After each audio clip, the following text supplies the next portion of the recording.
So I am labeled a social psychologist, but I feel I am much more a sociologist, anthropologist. And this is an important bias because I get very impatient with individual psychology, particularly the obsession with traits. What's the perfect leader? Always trying to figure out what the individual needs to be.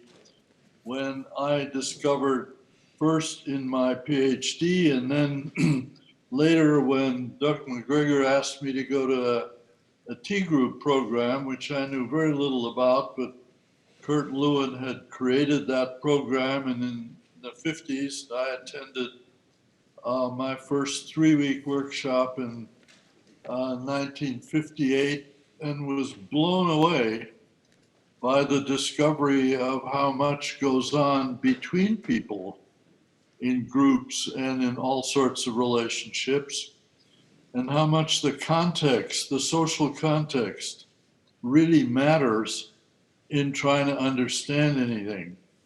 Way more important than personality and these various, I love Briggs Myers, but it's relatively useless for explaining anything compared to understanding the social context in which someone is working. And then the first major book, which has sort of disappeared from the scene, I did with Warren Bennis and Dave Berlew and Fritz Steele, was called Interpersonal Dynamics. And I think that signaled what has remained to be a major, major bias in my thinking, is that it's all about conversation, it's all about relationships. And so the most important recent work really has been the evolution of a kind of a better understanding of what is a relationship, what are the different levels of relationship, and how does that affect what we call change or influence or leadership, all the things we're working on all the time. So the bias towards sociology, the bias against individual theorizing, the bias toward, I guess another implication of relational thinking is a bias toward helping. I learned early in my MIT career as a consultant that explaining things to people, telling them all your wisdom, didn't work very well. People were polite. I got my pay, but I never produced any change. Whereas caring for people, trying to understand, particularly the people in Digital Equipment Corporation who were always fighting, beating on each other. Horrible. I kept trying to civilize them, make them be polite.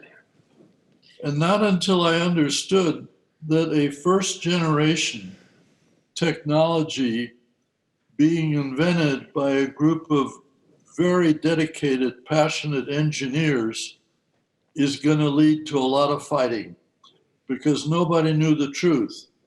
And the only way I could really be helpful to them was to make it easier for them to communicate as they were fighting.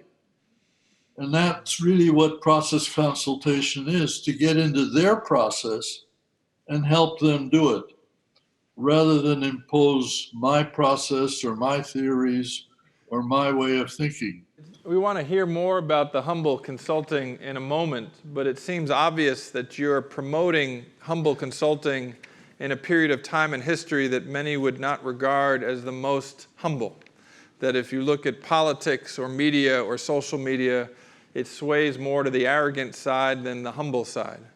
So how do you position or think about humility in the face of what you're seeing around you?